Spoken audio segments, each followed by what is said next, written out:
నమస్తే. ఈరోజు మన స్టూడియోలో ప్రముఖ జ్యోతిష్య వాస్తు నిపుణులు శ్రీ లలితాదేవి ఉపాసకులు బ్రహ్మశ్రీ నానాజీ పట్నాయక్ గారు మనతో ఉన్నారు. గురుగారితో మాట్లాడదాం. గురుగారు నమస్కారం. శ్రీమాత్రే నమః.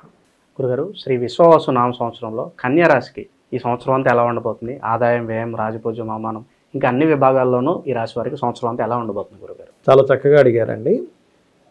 ఈ విషయాలు చెప్తుంది నేనైనప్పటికీ కూడా చెప్పిస్తుంది సాక్షాత్ లలిత అమ్మవారిగా భావిస్తూ ఈ యొక్క లగ్నము లేదా రాశి వారి కనుక చూసుకున్నట్లయితే వీళ్ళకి ఆదాయం చాలా బాగుంది. కన్యా రాశి వారికి 14-2 అంటే 14 ఆదాయం, వ్యయం 2, రాజ్యపూజ్యం 6, అవమానం 6గా ఉంది. అయితే వీళ్ళకి రాజ్యపూజ్య అవమానాల విషయంలో మరీ ఎక్కువగా ఉంది కాబట్టి అవమానం తగ్గించుకోవాలి. ఇది ఒకటే, మిగతా అంతా బాగుంది కాబట్టి వీరు చేయవలసింది ఏమిటి కన్యా రాశి వారు అంటే ఎక్కువగా పెసలు దానంగా ఇస్తూ ఉన్నా, లేకపోతే కందులు దానంగా ఇస్తూ ఉన్న రాజపూజ అవమానాల్లో చాలా మటుకు బ్యాలెన్స్ అవుతుంది. ఎక్కువగా వీళ్ళు గోవులకి క్యారెట్స్ తినిపించడం కానీ, అదేవిధంగా లలితా సహస్రనామాల్లో ఓం కనకాంగద కేయూర కమనీయ భుజాన్వితాయే నమః ఖచ్చితంగా వీళ్ళకి మార్పు వస్తుంది అవమాన విషయంలో. అలాగే మరొక విషయం ఏంటంటే వీరికి ఇంతకాలం నుంచి కేతువు రాశిలో సంచరిస్తున్నాడు. మీరు గమనించండి, ఎనీ కన్యా లగ్నం వారు కన్యా రాశి వారికి మీరు కనుక ఏమంటే సంవత్సరంన్నర నుంచి కొంచెం ఏదో తెలియని ఒక డిప్రెషన్ లాగా, ఏదో ఆటంకాల్లా ఉందండి అంటే అవునండి అంటారు. ఎందుకంటే కేతు ప్రభావం అది. అంటే మనకి దేని మీద ఇంట్రెస్ట్ లేకుండా చేయడం, అవమానం, అంటే ఒక రకమైనటువంటి బాధ, వైరాగ్యాన్ని ఇస్తూ ఉంటాడు అనమాట. కేతువు యొక్క లక్షణం అది. ఈ కేతువు ఎప్పుడైతే మనకి జూన్లో వెనక్కి వెళ్తాడో, అంటే మన సింహరాశిలోకి వెళ్ళిపోతాడో కేతువు, అక్కడ నుంచి చాలా మటుకు రిలీఫ్ వస్తుంది. సర్వసాధారణంగానే వీరికి ఏంటంటే కన్యాలగ్నం వారికి మేనేజింగ్ స్కిల్స్ ఎక్కువగా ఉంటాయి. అంటే ఎటువంటి సిచ్యువేషన్స్నైనా, ఎటువంటి వర్క్నైనా మేనేజ్ చేయగలుగుతారు వీళ్ళు. అంత మేనేజ్ చేసే నాకు ఏమిటి ఆటంకాలు అనిపిస్తూ ఉంటుంది. ఆ దోషం ఇక్కడ నుంచి పోతుంది ఒకటి. రెండవది ఏంటంటే ఇక్కడ సప్తమంలో ఉండే రాహు కాస్త 6లోకి వస్తున్నాడు. 6 రాహువు చాలా మంచివాడు, గుర్తుపెట్టుకోండి. 6 రాహువు ఏంటంటే శత్రువుపై జయాన్ని, పరాక్రమాన్ని, ఏదైనా ఒక అంటే చూడండి, మనం ఫలానా ఇది ఇలా ఉండాలి అని అనుకుంటాం, ఊహ, ఒక డిజైన్ వేసుకుంటాం మైండ్లో, ఇలాగే జరగాలని. వీళ్ళు కనుక స్టెప్ తీసుకుంటే 6లో రాహు ఉన్నప్పుడు అది యాజ్ ఇట్ ఈజ్ అట్లాగే జరుగుతుంది. ఒక సినిమాటిక్ లాగా రాహు ఛాయాగ్రహం కదా, అందుకని. అలాగే మనకి ఈ గురువు దశమంలోకి మారుతున్నాడు. భాగ్యంలో గురువు ఉన్నాడు, మంచిదే ఇంతకాలము. ఇప్పుడు దశమంలో గురువు మారుతున్నాడు. దశమ గురువు ఏం చేస్తారంటే ఈ జాతకులు ఒక్కలే కాకుండా వీళ్ళ జీవిత భాగస్వామి ఎవరైతే ఉంటారో వారికి కూడా ఏదైనా విద్యా సంబంధించిన విషయంలో ఇంప్రూవ్మెంట్స్, ఉద్యోగ సంబంధించిన విషయంలో వారికి కూడా ఉద్యోగాలు రావడము, ఇటువంటివి ఎక్కువగా ఉంటాయి.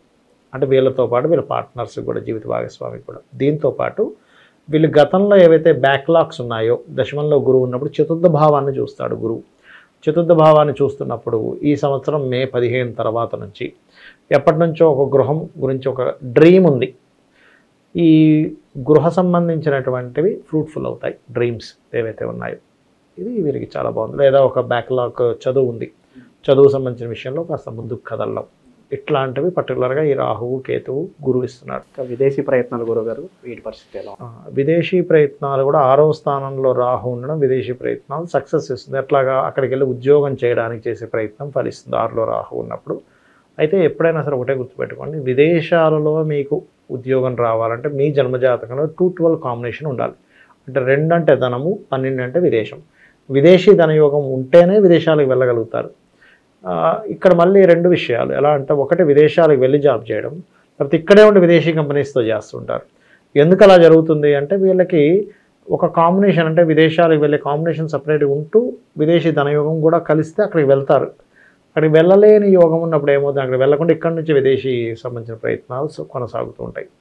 బట్ వీళ్ళకి విదేశీ యోగాలు అయితే ఈ సంవత్సరం ఉంటుంది. కాకపోతే జూన్ లోపల వెళ్ళడం మంచిదండి. ఎందుకంటే జూన్ మారితే కేతు 12లోకి వచ్చాక విదేశీ యోగాల్లో ఆటంకాలుగా ముందుకు వెళ్తూ ఉంటుంది. అలాంటప్పుడు కాస్త ఉలవలు దానంగా ఇవ్వడం, గణపతి ఆరాధన చేసుకోవడము, వీటి వల్ల వీళ్ళ లైఫ్ అనేటువంటిది చాలా బాగుంటుంది చెప్పాలంటే. అది ఇక వీరికి శని 7వ స్థానంలోకి మారుతున్నందుకు ఇష్టపడిన వారిని వివాహం చేసుకోవాలనే ప్రయత్నంలో కొంత స్ట్రెస్ అనుభవించడం. ఎందుకంటే 5వ అధిపతి 7, ఆయన 5వ అధిపతి మాత్రమే కాకుండా 6వ అధిపతి కూడా అవుతున్నాడు.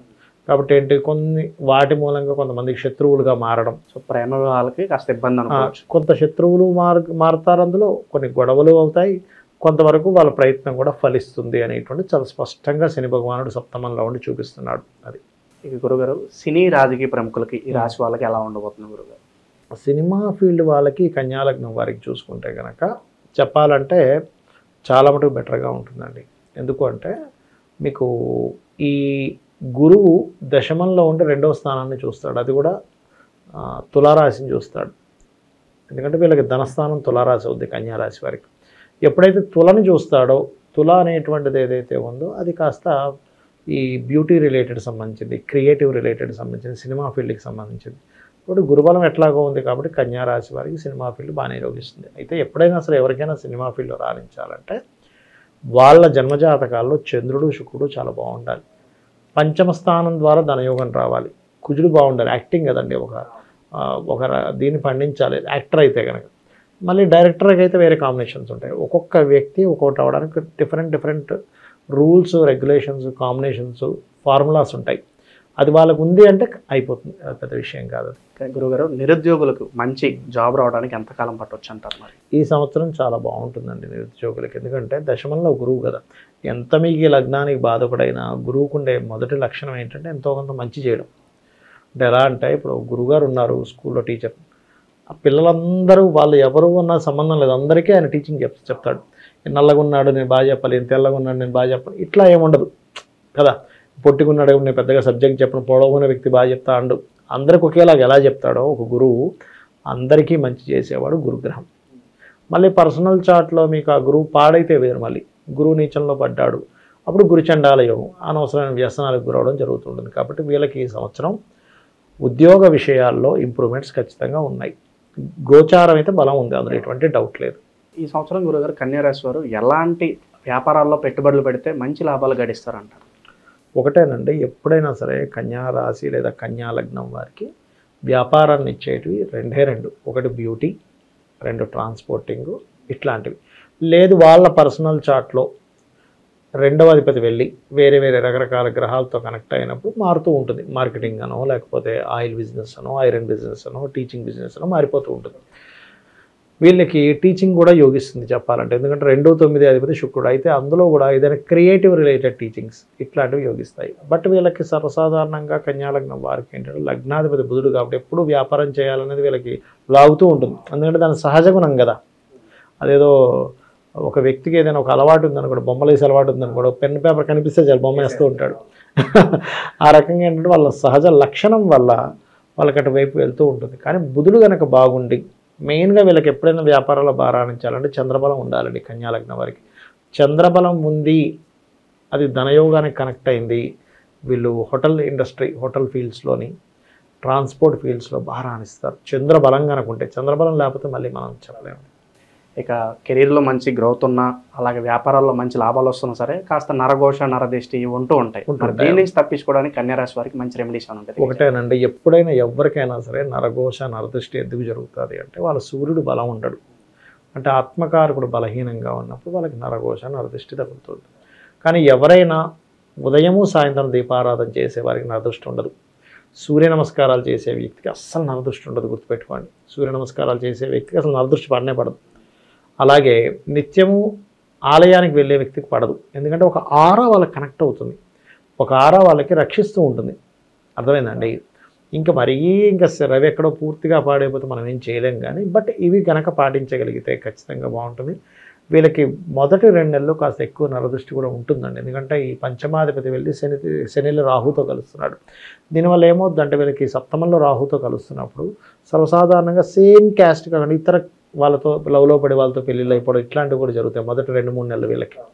అది కొంచెం చూసుకుంటూ వీళ్ళు ఎక్కువగా వెంకటేశ్వర స్వామి ఆరాధన ఖచ్చితంగా వీళ్ళ లైఫ్కి మంచి లైఫ్ని ఇస్తుంది. చాలా బాగా వివరించారు గురుగారు, ధన్యవాదాలు. శ్రీమాత్రే నమః.